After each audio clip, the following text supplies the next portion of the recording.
Fala Banks, tudo bem com vocês? Estamos aqui no segundo vídeo do nosso curso de Educação Financeira e hoje nós vamos falar sobre orçamento, isso mesmo.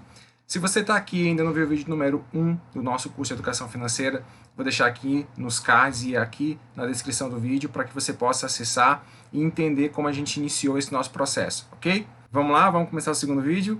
Contudo, eu peço antes que você faça a inscrição no canal, ative as notificações para que quando um novo vídeo sair você já fique sabendo. Então, bora para o segundo vídeo. Orçamento. O que é o orçamento? Talvez você já tenha ouvido falar. Na verdade, orçamento pode ser dito como receita menos despesa, é a organização das suas finanças, e tudo isso é verdade. O orçamento representa exatamente isso, a organização das suas finanças, para você identificar suas receitas, para você identificar suas despesas. Agora, ele é muito mais que isso. Você precisa enxergar o orçamento como de fato ele é, uma ferramenta que te auxilia a realização dos teus projetos, ok? Como assim projetos? Lembra lá do nosso módulo 1 que a gente falou sobre sonhos, projetos, objetivos, metas, ok? Então, para cada objetivo você tem uma meta, para cada meta você tem uma metodologia, e isso está inserido dentro de um projeto. Então, os projetos financeiros eles são importantes para que você possa organizar as suas finanças. É somente isso? Não. Isso é uma parte importante do projeto, tá? Isso é uma parte importante do orçamento, na verdade. Então, vamos falar sobre isso agora, sobre o que é esse orçamento na prática. Vamos lá? O primeiro ponto que a gente precisa considerar acerca do orçamento é que ele é um instrumento para a realização dos seus projetos pessoais. Normalmente as pessoas entendem o que é um orçamento, normalmente elas sabem como funciona mais ou menos um orçamento. Agora, a grande dificuldade delas é que elas não conseguem entender que o orçamento deve ser um instrumento para a realização dos seus projetos. Com isso, fica muito mais fácil não somente você realizar o seu orçamento, como também acompanhar o desenvolvimento do orçamento ao longo de um determinado período do tempo. Então, quando você descreve um projeto, associa esse projeto, um objetivo, uma meta e uma metodologia, fica muito mais fácil de você não somente realizar o seu orçamento, como também desenvolvê-lo.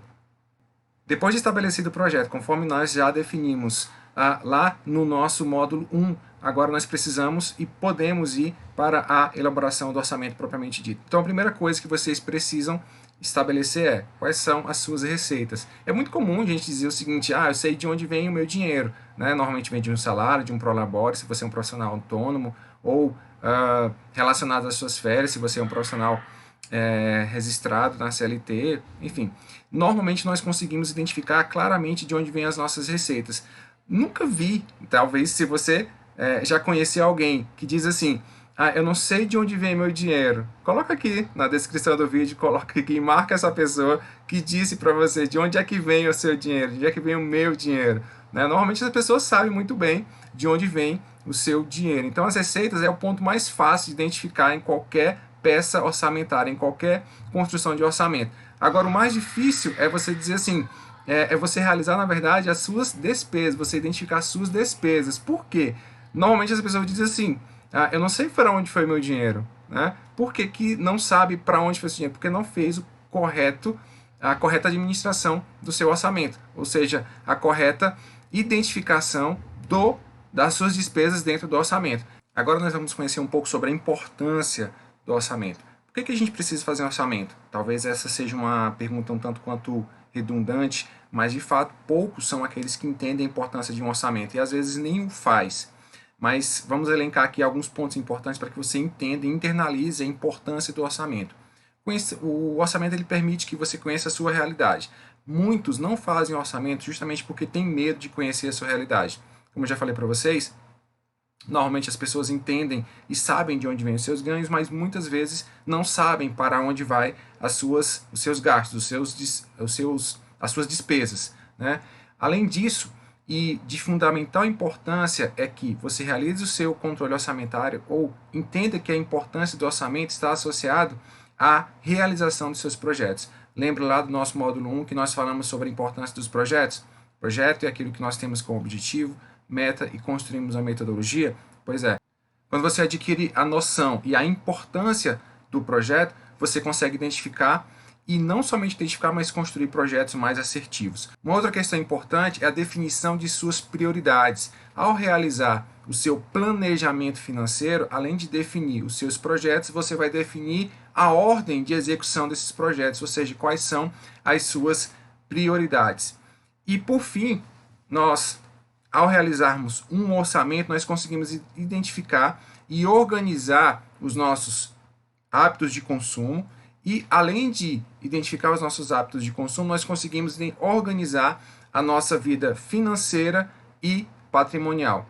Antes que eu me esqueça, é importante também que você entenda que a importância de um orçamento está relacionado à administração de imprevistos. E para isso nós temos um módulo específico, que é um módulo relacionado à reserva de emergência ou poupança de emergência, ok?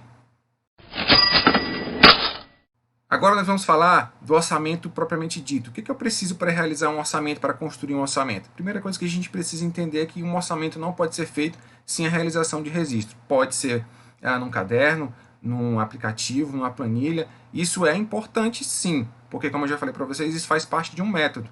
O seu método, a maneira que você constrói, ela é importante. Qual instrumento você vai utilizar? Talvez não seja o mais importante, mas é importante dependendo do que você pretende alcançar com o seu orçamento, tá? Mas para você iniciar, você precisa ter uma familiaridade, uma mínima familiaridade com algum tipo de instrumento, seja anotação, seja na planilha ou seja um aplicativo. Entendido isso, nós vamos realizar a construção de um orçamento dividido em 4 partes. A primeira parte é o planejamento, a segunda parte nós vamos fazer o registro, o terceiro agrupamento e o quarto a avaliação daquilo que nós planejamos. Na primeira etapa, o planejamento, o que você vai fazer? Você vai pegar o seu histórico, você vai pegar histórico do cartão de crédito, histórico da sua conta corrente, do seu extrato bancário, você vai pegar alguns históricos de pagamento de água, luz, telefone, das suas despesas de uma maneira geral. E você vai pegar esse histórico, eu sugiro que sejam pelo menos de 3 a 6 meses, tá? Você vai pegar um histórico de 3 a 6 meses, porque aí você consegue identificar uma média. A partir da identificação dessa média, como é que eu vou fazer essa média? Você vai pegar, por exemplo, os 6 últimos talões de água. Mas eu não tenho o controle dos talões de água, não tenho mais aqui em casa, eu não faço registro, eu não guardo os talões de água, beleza? Mesmo que você não guarde os registros, as contas propriamente dito, o papel, até porque a maior parte das pessoas usam aplicativos digitais de banco e as contas, na verdade, nem chegam mais através dos correios, na caixa de correios. Normalmente as pessoas usam hoje débito em conta ou até, no máximo, pegam os boletos via digital mesmo para efetuar o pagamento. Então, independente disso, você tem o acesso aos diversos aplicativos das prestadores de serviços relacionados aos serviços diferentes que você utiliza aí na sua residência. Então, pegue a média dos últimos 6 meses. Esse é o primeiro ponto para fazer um planejamento. Quando você tem uma média, você vai colocar lá no seu planejamento uma estimativa de gastos. Esse é o planejamento. Você vai fazer uma estimativa para cada área e para cada tipo de despesa que você realiza. E aí, independentemente das despesas que você realiza nesse momento, tá? A gente depois vai fazer o agrupamento dessas despesas, mas nesse momento é importante que você anote todas e não faça separação. Nesse momento é só para anotar, ok? Água, luz, telefone, alimentação, transporte, saúde, educação, tudo. Beleza? Esse é o primeiro ponto, o planejamento. Dentro do planejamento, o segundo ponto que você vai fazer é anotar as receitas. Como assim? Você começa pelas despesas e depois para as receitas? Eu particularmente gosto de começar pelas despesas porque isso já mostra para mim o que eu tenho, né, de despesa. Porque os gastos, eles são muito mais difíceis de serem identificados do que as receitas. Como eu já falei para vocês, as receitas elas vêm de uma fonte, 2 fontes, mas normalmente nós sabemos de onde vêm as nossas receitas. Nós normalmente não sabemos para onde vai esse dinheiro que nós recebemos. E é por isso que as pessoas até brincam, né? Eu não sei para onde foi meu dinheiro, onde é que está meu dinheiro, onde é que eu estou gastando esse dinheiro. Por quê? Porque não faz efetivo controle orçamentário. Então, o que você precisa fazer? Começar pelas despesas, eu sugiro que comece pelas despesas e depois passe para as receitas. Feito essa lista completa, você agora vai dividir o que é receita fixa e receita variável, despesa fixa e despesa variável. Eu particularmente gosto de identificar as receitas e as despesas, sejam fixas ou variáveis, colocando uma palavra intermediária nesse contexto, que é a despesa fixa recorrente, variável recorrente. E o que é uma despesa recorrente fixa e uma despesa recorrente variável? Vamos lá. Se você tem uma conta de água, normalmente a despesa é variável, porque varia de um mês para o outro, mas ela é recorrente, ou seja, todos os meses você vai ter essa despesa, né? A despesa com água, a despesa com energia, a despesa com alimentação, porque você não vai deixar de comer, você não vai deixar de beber, você não vai deixar de ter energia em sua casa, porque são coisas essenciais à sua vida, né? Então, toda e qualquer despesa que varia de um mês para o outro, mas que é recorrente, ela precisa ser colocada como despesa variável recorrente. Mas existem despesas fixas que também são recorrentes. Por exemplo, a despesa de uma TV por assinatura, a despesa de um stream, a despesa relacionada a um parcelamento, porque são parcelas que vão acontecer ao longo de um determinado período de tempo, né, que serão cobradas, seja na fatura de cartão de crédito, seja na conta, né, do débito em conta, independentemente da forma, o fato é que é uma despesa recorrente e fixa. Tá? Por exemplo, R$10 ao mês, R$20 ao mês é uma despesa fixa e recorrente. Beleza? Esse primeiro ponto que a gente precisa considerar aqui. E por fim, nessa relação de despesas e receitas, né, você vai precisar colocar e também elencar na sua lista as despesas fixas ou variáveis que são pontuais. Como assim pontuais? Você falou em despesa recorrente. Beleza, é uma despesa que acontece com uma determinada frequência. E a despesa pontual? São aquelas que acontecem dentro de um período de tempo, mas que são pontuais. Por exemplo, IPTU, IPVA, imposto de renda. Então, são despesas que você não vai necessariamente pagar ao longo de um determinado período de tempo. A não ser no caso do imposto de renda, que às vezes você pode realizar o parcelamento, beleza, ela entra como uma despesa fixa e recorrente dentro do intervalo de tempo que você vai efetuar os pagamentos à Receita Federal. O ideal seria que a gente não precisasse pagar, mas infelizmente ou felizmente, né, a gente precisa pagar. Felizmente por quê? Porque se a gente está pagando imposto de renda é porque a gente está ganhando dinheiro, então isso não deixa de ser bom. Segundo ponto que a gente pode colocar aqui são os registros. Eu coloquei o registro aqui já dentro do planejamento, como vocês puderam perceber, né? Eu pedi para que vocês colocassem as receitas fixas, as receitas variáveis, as despesas fixas, as despesas variáveis, que são ou não recorrentes, e as despesas pontuais. Então, você já vai fazer o registro ao longo desse intervalo de tempo, desse período de tempo que você tem no seu planejamento. Seja um planejamento semestral, seja um planejamento trimestral, ou seja um planejamento anual. O terceiro ponto que a gente precisa colocar aqui é o agrupamento. E como assim funciona o agrupamento? Você vai ao supermercado. O supermercado tem só coisas que você vai se alimentar? Não necessariamente. E isso é um ponto importante, que a gente tem uma técnica chamada mapeamento financeiro, que eu ensino lá no meu curso pago, que é justamente como você identificar para onde está efetivamente indo o seu dinheiro. Mas eu vou deixar um spoiler aqui para vocês. Como que funciona isso? Vocês, ao irem ao supermercado, por exemplo, vocês não compram somente alimentos. Vocês compram material de limpeza, vocês compram material relacionado à higiene pessoal. Muitas vezes vocês compram objetos de decoração, casa e decoração. Então, às vezes, em um grande supermercado, em um hipermercado, nós gastamos dinheiro de forma diferente para objetos diferentes. Então, o mapeamento financeiro é importante para você identificar em qual grupo de despesas você efetivamente está gastando. Se é na alimentação, se é na higiene pessoal, se é no material de limpeza. Então, esse é um ponto importante quando você faz agrupamento de despesas. Por último, nós temos a avaliação. O que é essa avaliação? Se você já fez o levantamento das suas receitas, o levantamento das suas despesas, se você fez a anotação devida, que é o registro, se você fez a terceira etapa, que é a etapa do grupamento, agora você está em condições de avaliar para onde foi parte dos seus recursos, e aí nós já conseguiremos responder aquela nossa primeira pergunta. Poxa, eu não sei para onde vai o meu dinheiro, onde é que eu tenho gastado. Se você fizer o devido registro, você já vai ter uma ideia de para onde foi o seu dinheiro. Então você tem condições a partir de agora de realizar a avaliação daquilo que você fez dentro do seu planejamento. Então o nosso orçamento ele tem 4 fases. Vamos relembrar aqui quais são essas 4 fases: o planejamento, o registro, o agrupamento e a avaliação. Dito isso, vamos para o nosso próximo tópico. Agora nós vamos falar do nosso próximo tópico, que é o tópico relacionado à gestão orçamentária, que basicamente é a relação entre receita, despesa e se ela é superavitária, deficitária ou mano a mano, que é quando nós temos a receita igual à despesa.